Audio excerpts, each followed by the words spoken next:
এমন দুইজন এতিমের সম্পদ পর্যন্ত আবু জাহেল অস্বীকার করে। এতিম এতিম, বাবা নাই মা নাই, ওদের সম্পদগুলি আবু জাহেলের কাছে রাখার পরে আবু জাহেল অস্বীকার করে। কবে রাখছস? মিথ্যা কথা কস। দুইটা বাচ্চা কান্দে চোখের পানি ছেড়ে। বাবা থাকলে আজকে জিজ্ঞাসা করতে পারতো, আত্মীয় স্বজন থাকলে জিজ্ঞাসা করতে পারতো। মক্কার অলিতে গলিতে ঘুরে মানুষজন জিজ্ঞেস করে কান্দো কেন? ডাইকা কয় আমানতের মাল রাখছি, অস্বীকার করে।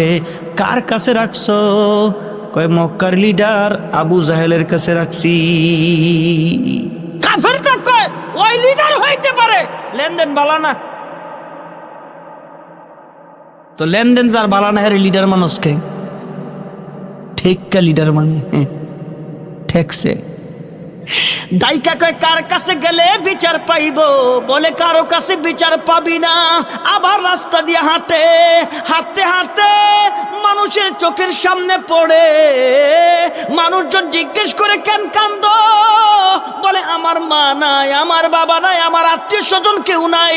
আমাদের আমানতের মাল মক্কার বড় লিডার আবু জাহেলের কাছে রাখছি।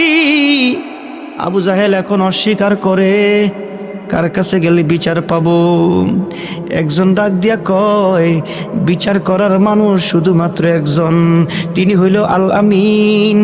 তিনি হইল আল আমিন, তিনি হলেন মুহাম্মদুর রাসূলুল্লাহ সাল্লাল্লাহু আলাইহি ওয়াসাল্লাম।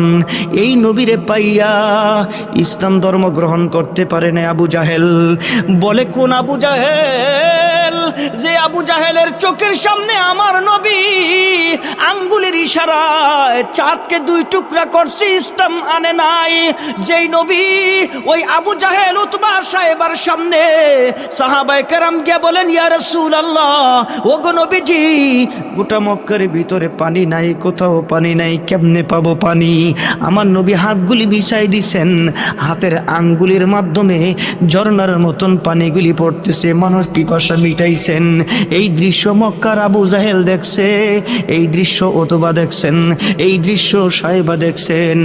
এর পরেও ইসলাম ধর্ম গ্রহণ করে নাই। এ জগতের মালিক হেদায়েতের চাবি কাঠি তো আল্লাহ দুনিয়ার কারো হাতে দেয় নাই।